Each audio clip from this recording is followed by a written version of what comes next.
Well, hello again, Hi, listeners. Tracey. Hello, Pri. I've got with me today Pri, who's Priyanka is one of my dear mothers. I've worked with her for years in a couple of my programs. And as I always say, I love getting stories of two births because often the first birth teaches us things for the second. And I loved Pre's story, and I really want to bring it to you today because it really does highlight what we can do when things deviate off the normal path. In other words, when we go from plan A to plan B and sometimes even plan C. Thank you for coming, Madeleine. Good to Oh, have you. thank you for having me, Tracy. It's so nice to be here. Now, Pre, go right back in time because it's a few years now Just a to when few. you were having your first child. Mhm. How were you feeling about the idea of giving birth? And then tell us about your preparation. Sure. So, Tracy, we're looking back almost a decade of us knowing each other Yeah, at a right. very different stage in my life. Mm. And I wasn't expecting to be pregnant, but things happened. Started feeling a little unwell, and the garden started smelling really funky. And I was like, what's going on here? That fertilizer is appalling. Anyways, turned out I was pregnant. And, you go through the feelings of first you're excited, elated, and then all of a sudden, and I remember the doctor said to me, your lives will never be the same again. And we were like, oh, yes. And so it kind of sinks in, and you kind of start focusing so much on your pregnancy for a while. Pregnancy is the be all and the end all, and especially with the first. Um, and then the nerves started settling in, thinking about what happens on the day, what happens after. And for me, it was particularly emotive because I come from a culture where women give birth around other women and you Mm. have a huge community. And I have moved away from my country of birth and from my community. So it was going to look very different for me. Mm. Um, I'm very lucky. I have a spouse who is very involved and very um, connected to how I was feeling and, the whole experience. And so he could pick up a little bit on my anxiety and kind of, you know, I don't want to say helpless, but the unknown. Yeah. And between us, the way we battle that is knowledge, empowering ourselves with some knowledge. So he actually found you. He was the one who was like, I have found this course, and we looked at a couple of your videos, and he Hmm. was convinced. And so There we you go. actually signed up for Calm Birth, and we transform your birth, sorry, and we attended the sessions. And I guess just being there and also being around other parents in a similar situation and being, you know, with someone who was so knowledgeable and in tune with how we were feeling and not physically. We're all feeling big, we're all feeling uncomfortable. But then the emotional side of it, because birth is just as much an emotional as a physical thing from what I experienced. Mm. And so just having someone kind of put the words into what you were feeling, and then not just put that into words, but give you some tools tools to help yourself, I think that was a very good grounding for us. So it went from the kind of the fear of the unknown to, okay, whatever happens, I have this in my little basket. Mm. And I've got my partner who also understands when I might not have the words for it. Mm. So it became a really wonderful exercise of, whenever you come across an obstacle or something that might not go as planned, you have your little box of tools and you resort to that box of tools. And that kind of was very empowering for both of us, Mm. not just for me, for him as well, because his first child, he is the child of an only child. He never had changed a diaper, so he had his set of feelings as well. But just knowing that we both had this, thing we could rely on, um, I think it turned a situation from being, feeling like it was not in our control to quite a wonderful, empowering experience for both of us, Mm. if that answers your question. It does. And that is, I think, I call it the mystery. And that is the thing that becomes very apparent when you're pregnant, that you don't know what's going to happen. No. And you can do all the preparation, you can do all the right things, and still things can change. And that can lead your mind, particularly your subconscious mind, to feel quite fearful and to create tension and angst in your system, which, by the way, can change your pregnancy and your birth. And so having tools to anchor yourself for birth under all circumstances is what unloads the mind, which then can create more space for excitement and being curious about it and looking forward to the experience and knowing you've got a partner who knows how to help you. All of that can really shift things. So you did end up having a a trip from Italy to India. Yeah. I often use that metaphor. We Yeah. think we're going to Italy, and then the pilot says, "Oh, sorry, plane got engine problems. We're going to have to land the plane in India." Yes.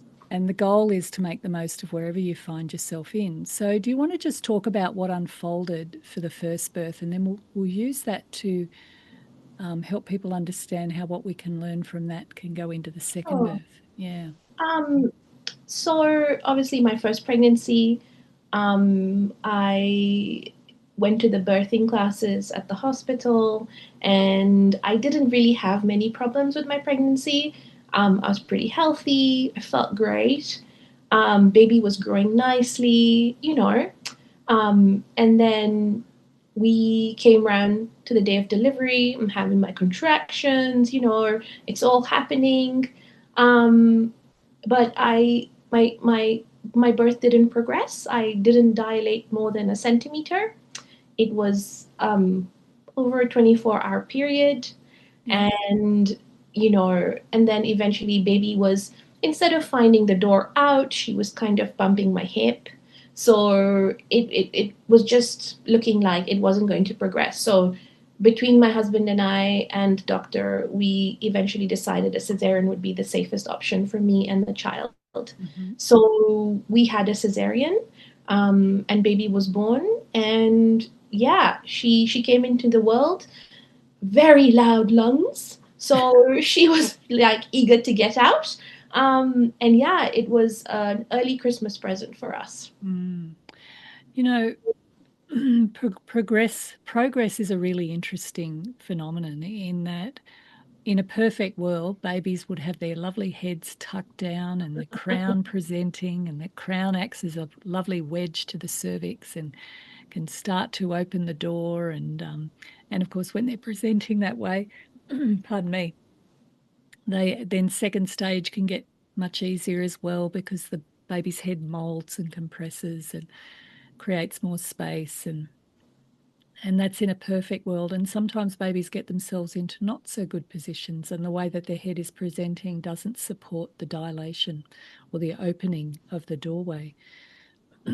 We can sometimes help babies in labour to reposition by trying different positions, but not always. It is one of the things that remains the mystery around birth as Yeah. to how babies are navigating their way. But creating space and things in your pregnancy can be very helpful, staying active and all those things. But I had a woman share her birth story. She did all the right things and had a very similar situation of a baby not being in such a good position and dilation not happening. So, with that said, Pri, how did you feel after that? How did you feel Um, about the birth?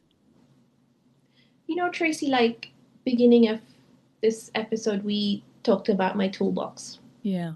And some of the tools were preparing for birth, and it was preparing for a natural birth because that's what I envisaged. Mm.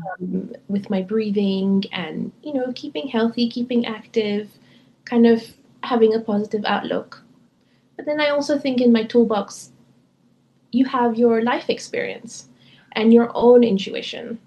And my experience was, I grew up in a developing country where access to Western medicine and hospitals were not always possible. Yeah. And so for me, it was an experience of, it would have been, look, I don't know what a natural birth feels like now because I haven't had one. But Mm. at the time, if you asked me honestly how I was feeling, it would have been really great to go through a natural birth process. But at the same hand, I was really grateful that my baby and I were well, Mm. and I had a excellent recovery from my cesarean. Yeah. I had a lot of support from the midwives. So there was those feelings where I made peace with it because, you do hear about the positives of the natural birth and how it helps the baby's immune system. And, you're a new parent and you're like, I just want the best for my child. Mm. I just want to give this child everything. And there's nothing in my life I have experienced where I have that feeling. Um, so I think it's really important to acknowledge the grief or the disappointment that you feel Yeah. instead of burying it, because there is nothing wrong with you for being a parent who just wants that for your child. Mm. Sometimes these things don't happen, Mm. and that's okay too.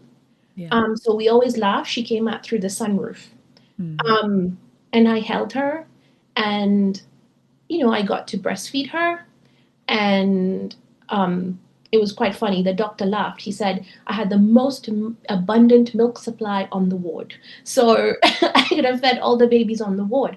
So I may not have delivered naturally. I may not have delivered in the way that I had pictured this, Mm. but the outcome was just what I wanted it to be. Yeah. So yeah, I had a lot of feelings, and I made sure that I spoke about them, I wrote about them, and I think having that preparation really prepared me for a very difficult birth, which was my second child. Mm. We'll Yeah. get into that. Yes. I I I'm always curious about how we, as women, on some level, there's often a deep, deep, not always, but there's often a deep desire to have a vaginal birth without the fuss, without the drugs. And we feel like that's going to lead to empowerment. And it's very true. There, like, some amazing things can happen when we allow nature to do its thing, and that physiological birth is able to unfold in a straightforward way. In my experience, watching a lot of women, thousands of women give birth now, and watching their journey, sometimes we learn more by the births that don't go that way than we do by the births that are straightforward. Yeah. But there can be absolutely disappointment around that. And I really agree with you. We need to acknowledge the grief that can come. But I have never, ever heard a child on their 21st birthday say, gee, mum, thanks for giving me a vaginal birth without the drugs, because I just know it's just made my life so much better. Yeah. You know, in Yeah. the greater scheme of things, it's it comes because we want to do our best by the child, and we want to have that experience for ourselves as well, to know what it's like. But at the end of the day, it's not the type of birth that's really doing that, that's creating that empowerment, that transformation. It's what gets activated in the mother. And the process of activation doesn't happen by the type of birth as much as what she's able to bring to the situation on the day, and then how she's able to take that experience and integrate it into her life, learn the lessons, learn what the invitation of that birth was for her own personal transformation. When you look at it from that perspective, I think it makes a whole lot more sense, because getting fixated on birth looking a certain way is like trying to say, I want my baby to look a certain way. I Yeah. want my baby to behave a certain way. I want my baby to grow up to be X. And as any parent knows, they might come in with those ideas, but children soon sort us out, because they're going to be who they're going to be. A very And birth humble. is going to be what it's going to be. Exactly. Yeah. If you don't mind me adding Mm. something to that, is something that you had taught us in your classes and in your message. Mm. Having a choice in the decisions that happen. Yeah. You know, I think my doctor knew that my birth would not progress because I have since learned that the positioning and shape of my pelvis is not conducive to natural birth. Right. I've had, I've had a baby in another country, and I've been seen by various obstetricians, and it was kind of the same conclusion. Mm. But my obstetrician let me try. You know, I wanted to try. She let me try. I had contractions for a whole long time, Mm. and I felt heard. I felt heard, Yeah. and then when it came down to, all right, and there wasn't panic. There wasn't like, baby's in distress, blah, blah. It was, Mm. let's have a talk. Let's sit down and have a talk. What are you ready for next? And I think having the choice in the decisions of how things came about, Yeah. instead of me just watching, Mm. um, Being passive. I think that Mm. made a huge difference as well. Because I felt part of the process. Yeah. I felt heard. I felt, you know, because I think sometimes, and I have had many friends and family members who have had birth didn't go turn out the way they wanted, and they have often felt um, just an member of audience, Right. and they have felt disconnected from their bodies. Mm. And I didn't feel that because I felt I was informed at every step of the way. I did have medication then during because I had a cesarean and Mm. um, I couldn't move. And some people are conflicted about whether having medication or not. And for me, I felt things were explained to me very calmly. I had beautiful midwives, but Mm. I also had a voice. And I think that's something so important because when you're going through this process, you are so vulnerable. Your emotions are amplified 100 times. And sometimes that can cause women to shout and, squeeze their partner's hands tight and bite down on things. It can cause other women to shut down. Mm. And I think I am the second in conflict and panic. I lose my voice. But because I had thought about it and practiced, um, I gave myself time. And I put my hand up and like, I just need 5 minutes to think about this. Yeah. Um, and that also helped kind of make peace with Mm. the situation. Gosh, that can make a difference, having that time and being, and it's so important we step up and become a part of the decision-making Absolutely. process when we can, because, I often think birth trauma often gets created through too much, too soon, for Yes. too long without support. So if you address some of those things, if you create the space to get your head around it, you feel supported, you feel respected, your voice is being heard, then it's amazing what women can endure and it not be traumatic for them, that Yes. the residual effects don't become long lasting. But when those things aren't met, it can definitely lead down that path. Tell us now about your second birth. How did that unfold? So my second baby, funny fact, both my children had the same due date, Oh, wow. at 40 weeks. Yeah. Get So out. You one, must have gone on heat, Pre. I don't know, and everybody laughs. Certain time of the year you go on heat. That was like Valentine's Day or what? Anyways, so yeah, both my children have one day birthday apart. Oh, wow. 4 years in a day. But we moved overseas during COVID. And so I experienced the kind of maternity care in the US. And I was considered a high risk pregnancy because I was older.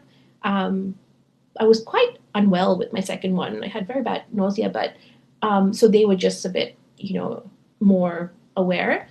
Um, it was a different process. I couldn't have my husband in all my OB appointments. So I kind of just floated along by myself in a new country. Um, we had a planned cesarean because it was very evident by then that I couldn't have birth naturally. So we booked it in. Um, I had my baby, and we were fine for the first week. And then I developed some complications, which I had a very rare episode of postpartum preeclampsia, Right. which is very rare, because I had no high blood pressure, no sugar problems, not much manifested in my pregnancy apart from little headaches. Um, and so it was challenging because I was separated from my baby because of treatment. Right. And the treatment for postpartum preeclampsia is, you're confined to a bed, you have the magnesium drip, uh, and that happened between 36 and 48 hours. So it was challenging, and especially because you weren't allowed any visitors. So yeah, it was. I think the situation around the birth was very challenging. Mm, mm. Yeah. What did you learn about birth from these experiences? Um, I think women are amazing. Um, I'll drink to women, that. um, you know, when you think that you can't go on, you just do. You Mm, just do. And you are and because I was physically alone, like for a lot of the time, um, I had to be my own soldier. Like I had to be my own defender. yeah. And um, without going into too much detail, but my preeclampsia was misdiagnosed at first. Um, Right. I was told I had gas. You had the farts. I Great. did. So I was given a what do you call it, like anti-flatulence medication or something. And then somebody else was like, maybe we'll take her blood pressure. And it was so high that she smacked the machine to check if the machine was working. Oh, wow. Anyways, but then I got treated for it. But I learned about birth, same as my first. You have to advocate for yourself, Mm, like self advocacy. It doesn't mean you're going out yelling and shouting or whatever, but you yeah. have a voice and your voice is important. And you may have medical care and you may have, you know, all the textbooks, but you know your body yourself. Mm, And I think you can tell when you're like, I'm tired because I've just had a baby, or I'm tired because there's something else going on. And I yeah. think being able to say that out loud and, you know, not feeling guilty. Mm, Because I talked to a lot of moms. I was in this massive hospital, Tracey. It was like a spaceship. It was a very big women and children's hospital, and hundreds and hundreds of women, and on my floor, it was the special floor for women who were being treated with preeclampsia. There were dozens and dozens of us. And it was, you know, kind of this situation where, let's say, you don't feel so good, right?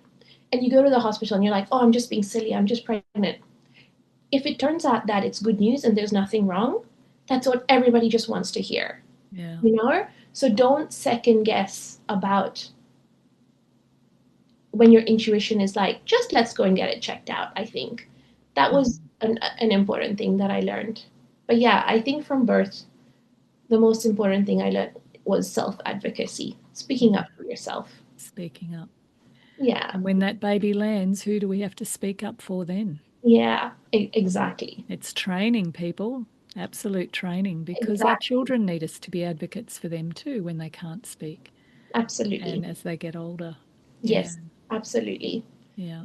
Um, yeah, And that's not something that comes naturally to a lot of us. And I think often say the biggest mistake people make when they have their babies is they rock in to the hospital or wherever they're birthing and say, okay, get this baby out of me. And they don't engage in the process enough to inform themselves enough in order to be able to be part of the decision making. And when things happen on your behalf and you come out of birth and go, well, what was that all about? Did I really need that? Could I have avoided that? Then the realization strikes you that you've really handed over your power in that situation. And it's not that our carers aren't doing the best that they can, they often are, but it's often not even just about you. It can be about whether they're busy or not, whether they've had some complex births and they just want to get it over and done with, or whether they want to go home. Yeah. I've just this morning spent the morning with my new mothers groups, and we did birth debriefing in that session. And there was a couple of births where the carers were really tired, and one just, she didn't want to have to go back to the hospital because she'd just come home. And she told the woman to stay at home, stay at home. And that changed that woman's birth dramatically to the point where, when she did, like, her labour ended up progressing really quickly, and she was pushing on the way in, and it just felt very overwhelming for her. Had she have gone in when she wanted to, that birth she would have had time to get in the bath, she would have had time to recollect Yeah. herself and then be okay for that second stage. So, and And that there was no ill intention there, but it is important that we find our voice in that and ask for what we need, and yeah. follow that intuition. Yeah. And I think it's the one moment in your life you are the center of the universe. Yes. You are the most important thing. And we can feel empathy. People are tired. We can Mm. feel empathy that people have had a busy day. We can feel, understanding that some doctors are risk averse. Yeah. We can have all these understandings. But for that moment, you are the center of the universe and you are the most important thing. And Mm. it just for that one moment, because you are birthing a life which the person who is tired or the person who is not doing. Mm. So I think in that moment, if you can just say to yourself, this is the most important thing I'm doing right now in this whole room, Yeah. and for my child and for myself, speak up. Mm. Just speak up. And the person who's tired may say, oh, I'm so tired, I can't do this. Do you mind if my colleague comes and assists? Yeah. People are adults, they can look after themselves. Mm. But in that moment, you need to look after yourself, I think. And you matter. You Oh, bloody yeah. matter. And you're not responsible for all of them. You're Yeah. responsible for here. Yeah. Yeah. Um, Beautiful. but Well yeah, said. That's a great message. oh, it was a hard one because I'm the one who's like worrying about everyone all the time. And then, Mm. you know, um, you're like offering to make cups of tea while you're in labor, and people are like, stop, or I'm that person. So, It's time for you to be the princess. Well, my darlings, I hope that's been a really helpful podcast to listen to. Such wisdom in Pre's words. And at the end of the day, it is up to us to step up, become a part of the decision-making process, make the most of whatever situation we find ourselves in. And yeah, it sounds like also the preparation was a really important part of her journey. So, love to you all, and we'll see you again. thanks, Tracy. Well, I'm back again because at the end of the conversation, Pri told me about how when she was in the US, she treated herself to a postpartum doula. And I thought, we haven't talked about postpartum doulas, but what an indulgence, my darling. Good for you. Oh, Best money ever. Tell us it about was, it. uh, it was such a good investment. Yeah. So my doula, her name's Shayna. She was fabulous because she helped me with breastfeeding. She became a friend. She would also help with the sibling. Mm. So, if I was feeding baby and sibling was feeling left out or wanted to play, she would entertain them. She would help, because my husband was also feeding when I was expressing, and she would wash all the bottles and she would do all the things without being asked. Wow. She was like my wife. She was Oh, my amazing. goodness. And it wasn't like cheap, but it set me up for success. Wow. She is. And 4 years later, I think about her so often because internally grateful. Mm. Just because it's interesting having someone in your house that's practically a stranger when you are so vulnerable. Yeah.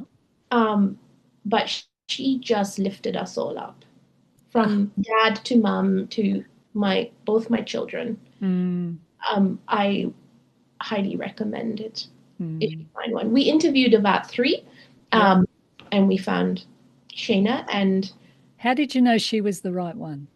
oh, it was her sense of humor. I don't know. I wish I had a scientific answer for you, Tracy, but No, it's a feeling, isn't it? you just know. Yeah. You just know. And she was just, yeah, very similar, you know, temperament, just kind. She was, look, every mother's dream. She was so clean. She was so clean. Like her house was spotless. So I was like, you can stay forever. Um, but she was so tidy. She Wow. was just really bubbly. I think she also taught yoga. She had a very calm demeanor Mm, about her. beautiful. Um, Not intrusive at all.